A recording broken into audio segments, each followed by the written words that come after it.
Girl, you need to be traveling and living your best life. You too young to be working a 9 to 5 job. You don't need to get complacent at a 9 to 5. It's time for you to start your own business. You a millennial. That's what all the millennials are doing. That's what I told myself right after I graduated college and started my first full time job. And after about a year and a half of working my 9 to 5 job, I did just that. I quit my job. I did some service work in Haiti, and then I sailed off to Spain for 3 months to study Spanish in Spain. I was living a dream in Spanish. I was going on dates with Spanish men. I was traveling the country. I was visiting the beach frequently. I was living like a local, eating great food. I was even living with a host family. They cooked for me, they cleaned for me. The only thing I needed to do was literally live my best life and go to class because I was studying Spanish. So, um, two things I took back when I was living in Spain. The first thing was they had a tradition called siesta. This is where everything closed down from like 12 to 3 p.m. I mean, all businesses closed down. And if you work a full time job, you go home, you eat with your family, and then you take a nap. You know, being an American, we on such a fast paced lifestyle. I wasn't used to taking naps. So that was something that I had to adjust to. I just found it very odd that I couldn't run errands during those times. And my host father, he would come home. My host mom would cook for him. We would eat as a family, and then everybody would go to sleep. So it took me like a week and a half to get used to that. But once I did, I fell in love with it. I'm like, why don't we have this in America? You know, I felt so refreshed and revitalized after taking a nap during the day. There's this saying in America that says, time is money, right? But in that moment living in Spain, I realized that my time was more valuable than money. Another thing I took back from living in Spain was the European fashion. They dress so pretty out there, y'all. Like the women, they could be going to the park, they could be running errands, they could just be walking the street, but they're dressed up. They look like they have somewhere to go. And then I was visiting a lot of different boutiques. I went to this store called Zara. I'm sure y'all have heard of Zara, right? I had never been to Zara before, never heard of it. And then I found out that it was actually founded in Spain and it was a flagship store out there. So I got really excited about that. So I left Spain. I came back to America. I said I wasn't going to do the 9 to 5. So I said I'm going to start my own business. And that's what I did, just that. I said I'm going to be a fashion designer. So I had a little bit of money saved up. I had $5,000, y'all. I know that's not a lot, but it's something. So I told my dad I wanted to start my business. He decided to take a chance on me. So he invested about $10,000 in me. And then I had good credit at the time. So I was getting all type of loans. I got like $10,000 worth of loans. So I had over $25,000 to start my business. So I'm living a life. I'm going to different trade shows. I'm buying fabric. I started working with a manufacturing company. I'm paying these business consultants. And within a year, I went broke. And working with that manufacturing company, I got some samples made, but my samples didn't come out quite as how I imagined them. So what I had on paper, it didn't come out like that. And I'm like, I can't put out this type of product. You know, sometimes you only get one shot. So I had to go back to full time work.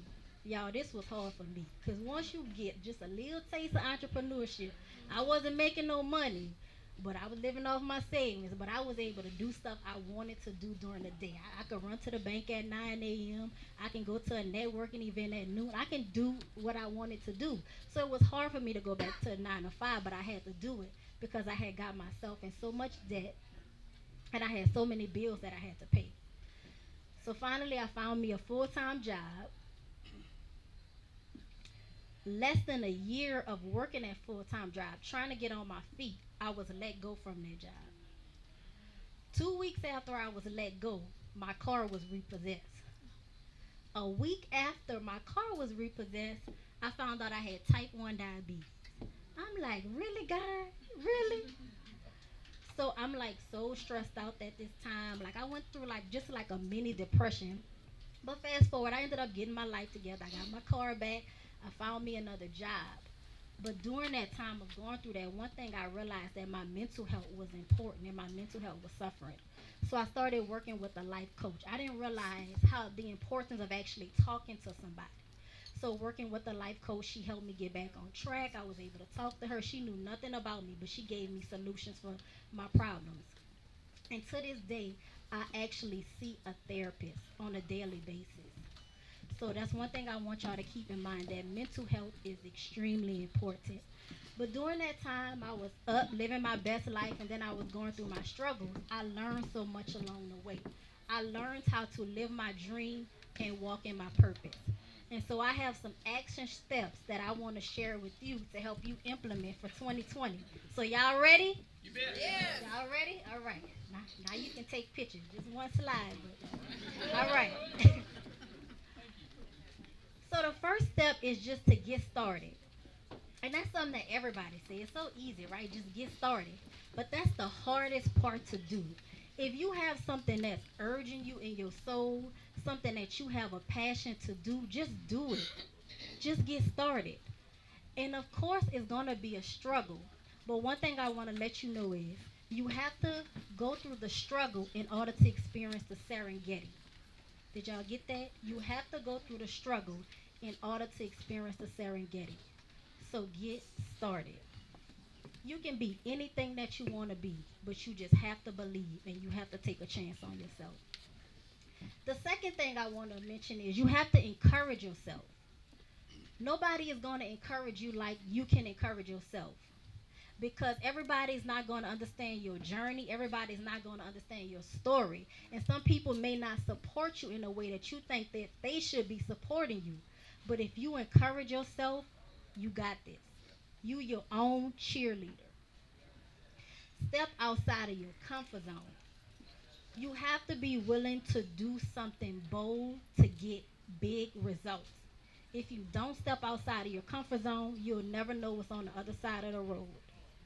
Sometimes in life, we let our fears hold us back, and our fears turn into a hindrance. And when we don't do what we want to do, we live a life of regret, and you don't want that. So be willing to step outside of your comfort zone. And I challenge each and every one of you to do something that scares the heck out of you, literally. Number four, find yourself a career role model. Now, this could be somebody that's in your field. This can be somebody that you admire on social media, but follow that person. Engage with them. See what they're doing. This person can inspire you, because you may say, if this person can do it, so can I. So find you a career role model. Y'all, this next one is so important. Do a detox from social media once a month. I did this and this literally changed my life. Do a 24-hour detox from social media. Because sometimes when you scrolling through the gram, you on Facebook, you seeing what everybody else doing. It can be so loud. You watching what everybody's doing, you hearing about their problems. And then sometimes we get caught in a comparison trap, right? They going this far. I'm not that far yet. So do a social media detox for a minimum of 24 hours for once a month. It's, it gives you so much clarity, because sometimes you have to take a few steps back to take a few steps up.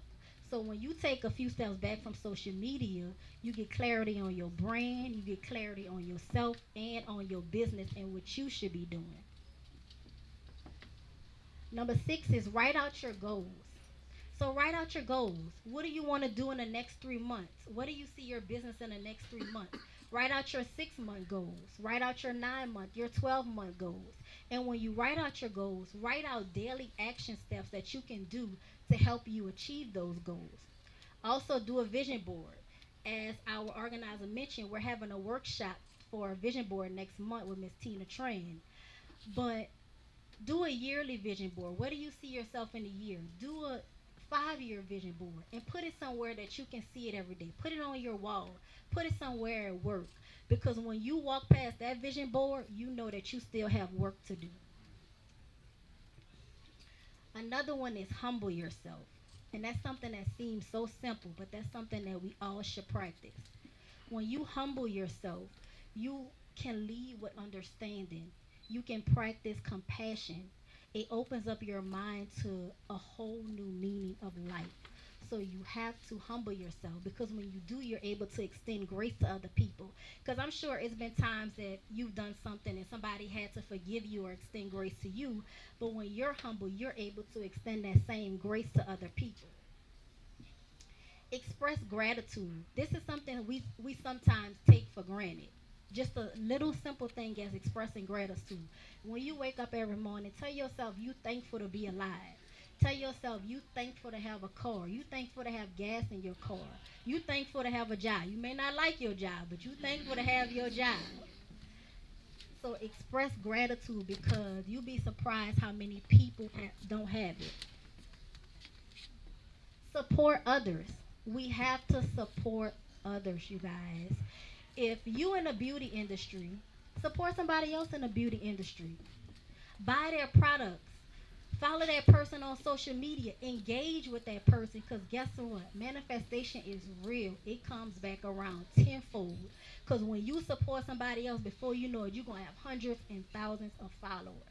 So be willing to support others. And last but not least, bet on yourself. You have to be willing to bet on yourself. If you don't bet on yourself, no one will. One thing I'm always willing to do, I'm always willing to bet on myself. If I fall down 8 times, I'm going to get up 9. Because it's not about how many times you fall and get up, it's about the fact that you got up. If you believe you can be an influencer, you can. If you believe you can run a multi-million dollar business, you can. If you believe you can have the number one tech company, you can. You have to be willing to bet on yourself. And before I close out, I want to share something with y'all. Passion plus purpose equals profit. I'll say that again. Passion plus purpose equals profit. You tap into your passion, you walk in your purpose, you will reap a profit. Now, when I say profit, I'm not talking about monetization. I know y'all thinking like, show me the money, right? But a profit can be a connection that you made with somebody. You decide you want to get into the fashion industry. You say, okay, I need to start networking. So you come to this event, you connect with the person next to you. 2 months down the line, y'all collaborate, and that turn into something big. That's a profit. A new subscriber, that's a profit. 1,000 new followers on Instagram, that's a profit, because that's 1,000 new people you have to show your business to. So keep that in mind. Passion plus purpose equal profit, and that's how you live out your dreams. Do y'all have any questions?